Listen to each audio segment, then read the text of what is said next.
Donc, vous voyez que depuis tout à l'heure, on a vu des éditeurs, des chercheurs qui nous ont montré de nombreuses possibilités d'adaptation. Et on va continuer maintenant avec d'autres types d'adaptations, cette fois-ci plutôt sur la forme sonore, avec Laurette Usan, qui est bibliothécaire à la médiathèque de l'association Valentin Huy. L'association Valentin Huy a été créée il y a 130 ans, donc ils ont beaucoup de recul par rapport à ces problématiques, même si elles étaient pas mise en œuvre il y a 130 ans. Laurette est spécialiste dans l'accès à l'écrit pour les personnes empêchées de lire. Dans cette contribution sur les livres audio et l'accès à la lecture pour les publics éloignés du livre, elle va nous présenter la médiathèque et ses services qu'elle propose notamment au public 10, qui sont de plus en plus nombreux à fréquenter ces services-là. Voilà, Laurette, je te laisse la possibilité de t'exprimer et tu peux partager un document avec normalement le mode de partage. Bonjour et un grand merci pour votre accueil. Un grand merci à Bookin et à FF10 pour cette belle invitation sur cette soirée à la programmation passionnante. Ce que je vais vous faire découvrir aujourd'hui, c'est l'activité de la médiathèque Valentin Huy. C'est la médiathèque dont je suis en charge, dont je suis responsable, qui est donc ce qu'on appelle un éditeur adapté. Je vais vous en dire plus. Et donc, on va parler livre audio et troubles 10. La médiathèque Valentin Huy, c'est un service de l'association Valentin Huy. Je ne vais pas vous en parler longtemps, ce n'est pas notre propos, mais l'association Valentin Huy, c'est une association qui a été créée en 1889 avec pour but de permettre de garantir l'autonomie des personnes déficientes visuelles dans toutes les dimensions de leur quotidien. C'est donc une association centrée autour de la question de la déficience visuelle des publics aveugles et malvoyants. C'est une association à taille nationale. Elle a un siège à Paris, mais plus d'une centaine d'implantations locales dans toute la France, dom-tom compris, plus de 500 salariés et 300 bénévoles.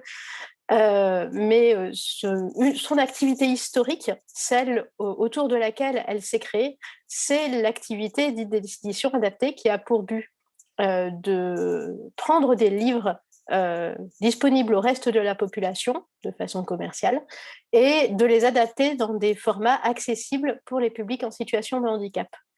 Ceci dit, la médiathèque Valentin Huy et tous ses services de production de livres adaptés ont une particularité à l'association Valentin Huy. Ils ne s'adressent pas qu'aux personnes déficientes visuelles, mais bien à toutes les personnes dites handicapées, empêchées de lire. Par personne handicapée empêchée de lire, on entend toute personne qui, du fait d'un handicap, d'un trouble, y compris trouble cognitif, est en difficulté avec la lecture. Ce sont bien sûr les personnes malvoyantes, aveugles, mais également des personnes avec handicap intellectuel, handicap moteur et troubles cognitifs, et notamment trouble 10. De fait, aujourd'hui, la vaste majorité de nos publics, de nos usagers, sont soit déficients visuels, soit 10, avec une grande diversité de troubles 10 concernés. Ce que nous proposons à ces publics, ce sont donc des versions des livres disponibles à la population générale, de livres disponibles dans l'édition commerciale, dans des versions accessibles, qu'il s'agisse de livres braille, quand on parle de public aveugle, mais également de livres audio, et vous allez le voir, ce sont des livres, disons, audio augmentés. L'offre que je vais vous présenter, elle a quelques caractéristiques. La première, c'est qu'elle est totalement gratuite. La seconde, c'est qu'elle est disponible sur tout le territoire français, qu'il s'agisse du territoire métropolitain ou des dom-toms.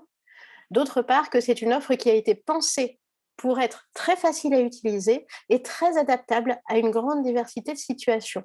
Nos publics, on le sait, ont d'autres soucis dans leur quotidien et notre but est de leur faciliter la vie autant que possible.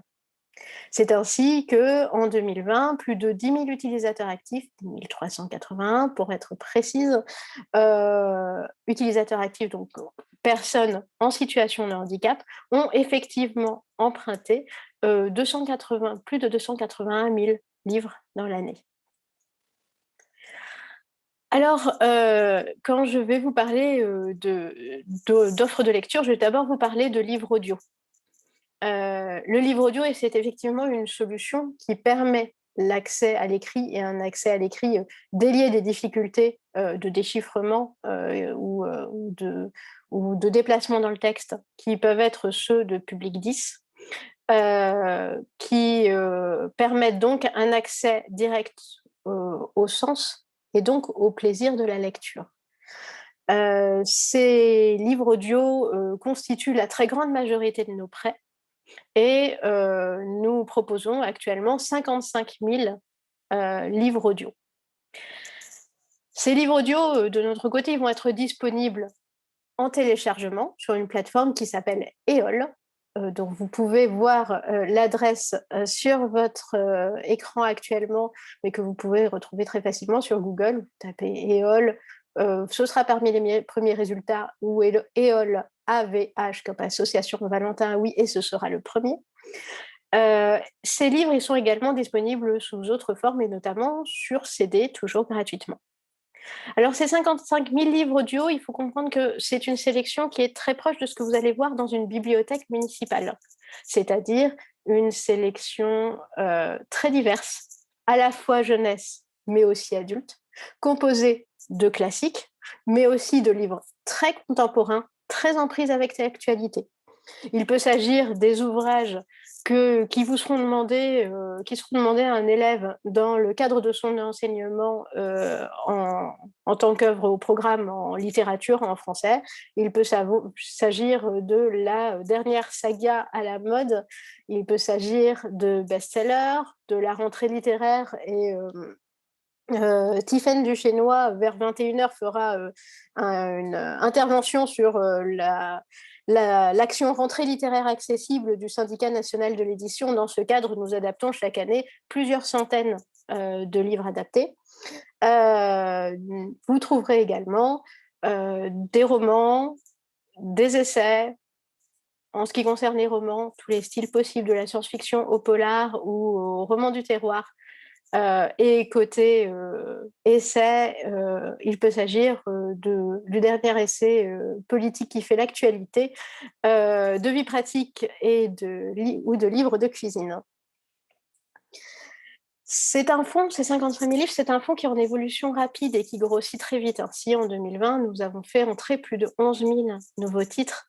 Et donc, c'est un fonds qui a une grosse croissance. Ceci dit, si vous venez à l'utiliser, vous, fatalement, à un moment donné, vous ne trouverez pas le livre de votre choix. 55 000 livres audio, c'est beaucoup mieux qu'il y a quelques années, c'est beaucoup, mais ce n'est absolument pas suffisant. On estime aujourd'hui que seulement 8% des livres disponibles commercialement sont disponibles aussi sous un format adapté, que ce soit chez nous ou dans une autre structure adaptatrice.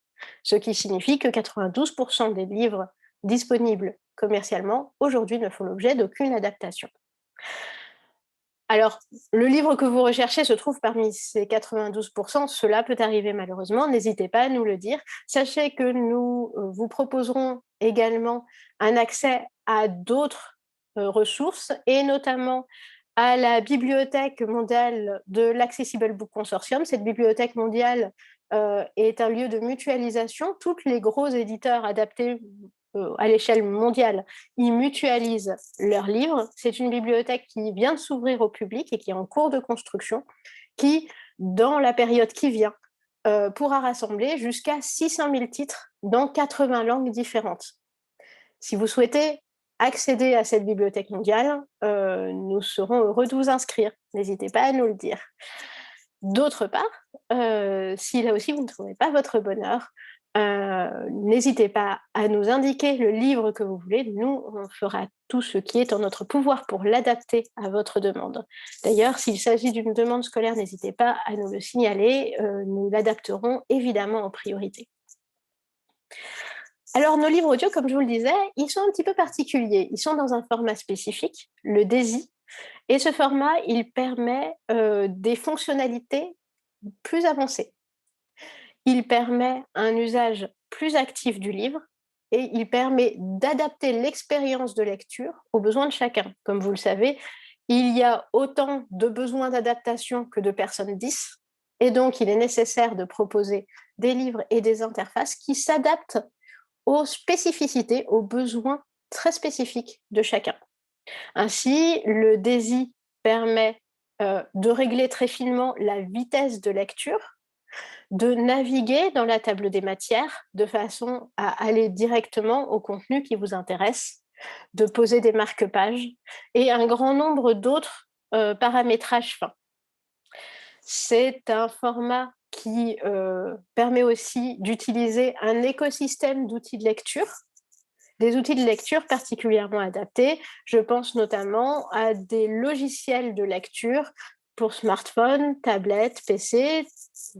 En parlerai, je vous donnerai quelques noms tout à l'heure, qui vont effectivement permettre d'affiner l'expérience de lecture et de l'adapter aux besoins de chaque personne 10.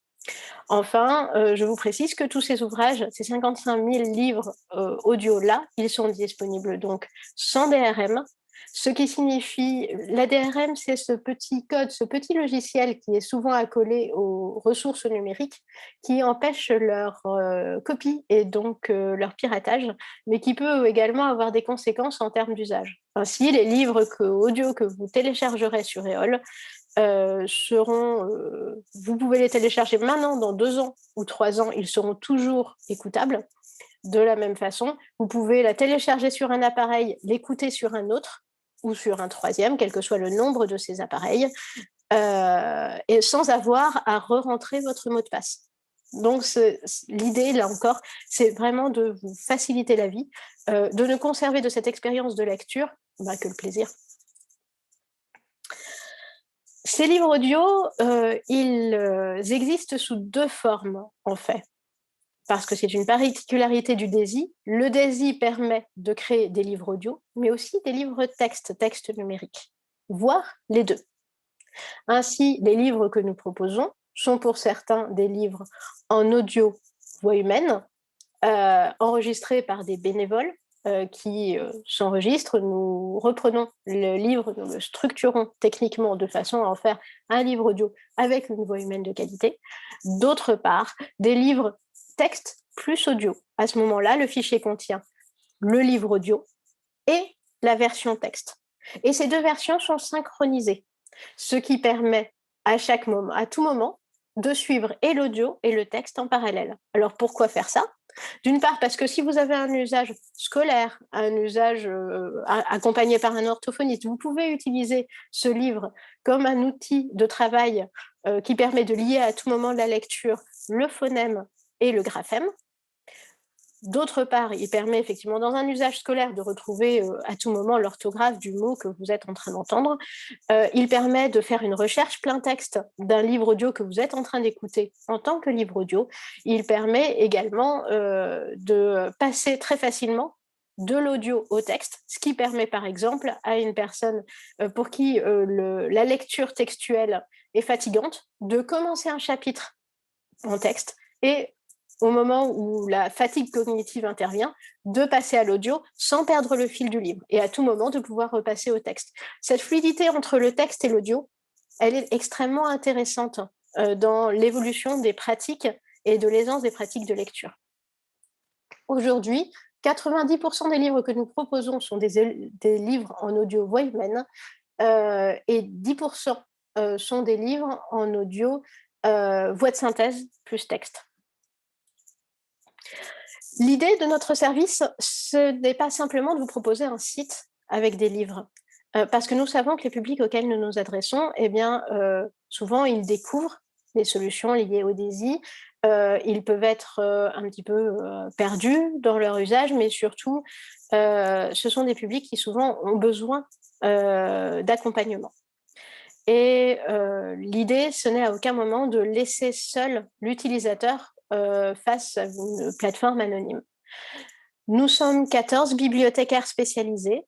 Nous sommes à Paris, mais donc nous sommes disponibles à distance, par téléphone, par mail, et nous sommes présents pour accompagner, conseiller, aider à l'inscription, aider dans l'utilisation des outils techniques et faire de la hotline, à tout moment, nous sommes disponibles pour ces publics-là.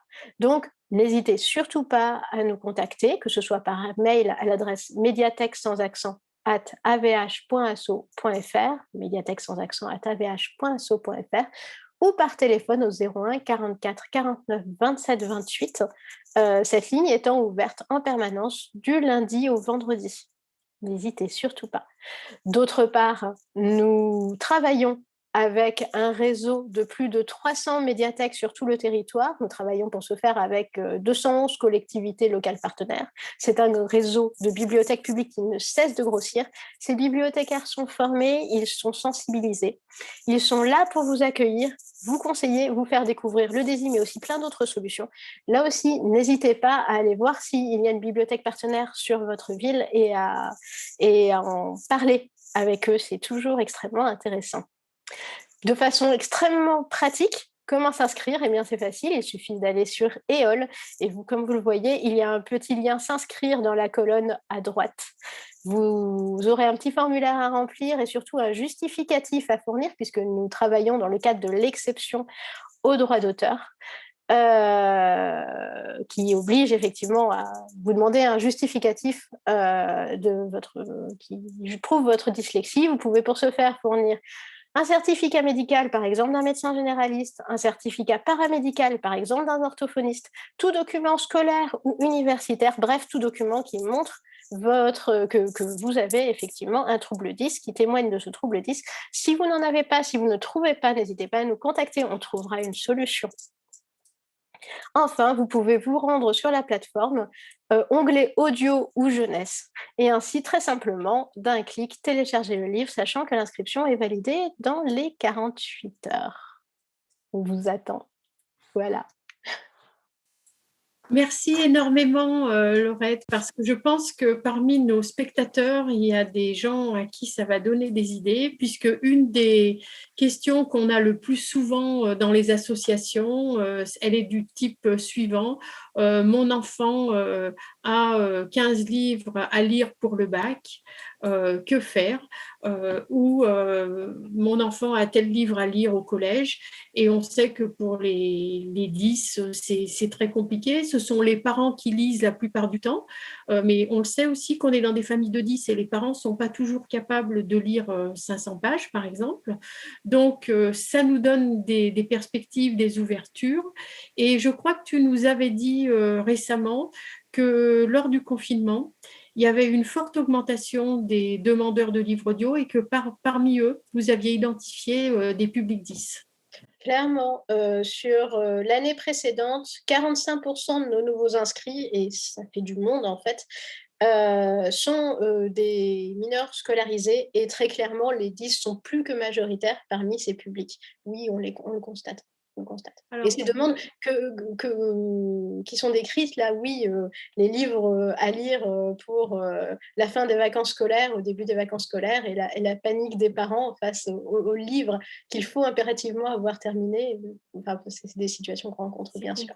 Alors, juste quelque chose en tant que présidente de la commission exception, je rappelle qu'une simple déclaration sur l'honneur suffit pour les organismes agréés et qu'on n'a pas forcément à fournir un document médical aux organismes agréés. Voilà, c'est quelque chose qu'on ne sait pas, que beaucoup de médiathèques ont mis en place récemment, et on y reviendra sûrement dans la commission exception handicap pour les nouveaux agréments. C'est effectivement ce qu'on propose quand aucun document n'est disponible. Voilà. En tout cas, merci beaucoup et continuez bien. Avec plaisir, merci.